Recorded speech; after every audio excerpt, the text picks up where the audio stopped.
হিংসা নাই, কিন্তু অন্যায়ভাবে মনে কষ্ট দিয়েছে, জুলুম করেছে, আর্থিক ক্ষতি করলে কি করব?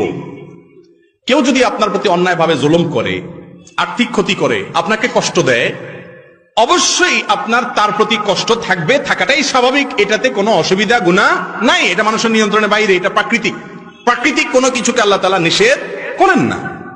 এই জন্য রাসূল করিম সাল্লাল্লাহু আলাইহি ওয়াসাল্লাম বলেছেন, লা ইয়াহিল্লু লিমুসলিমিন আন ইয়াহজুরা আখাহু ফাওকা সালাসি আইয়াম ওয়া লায়াল।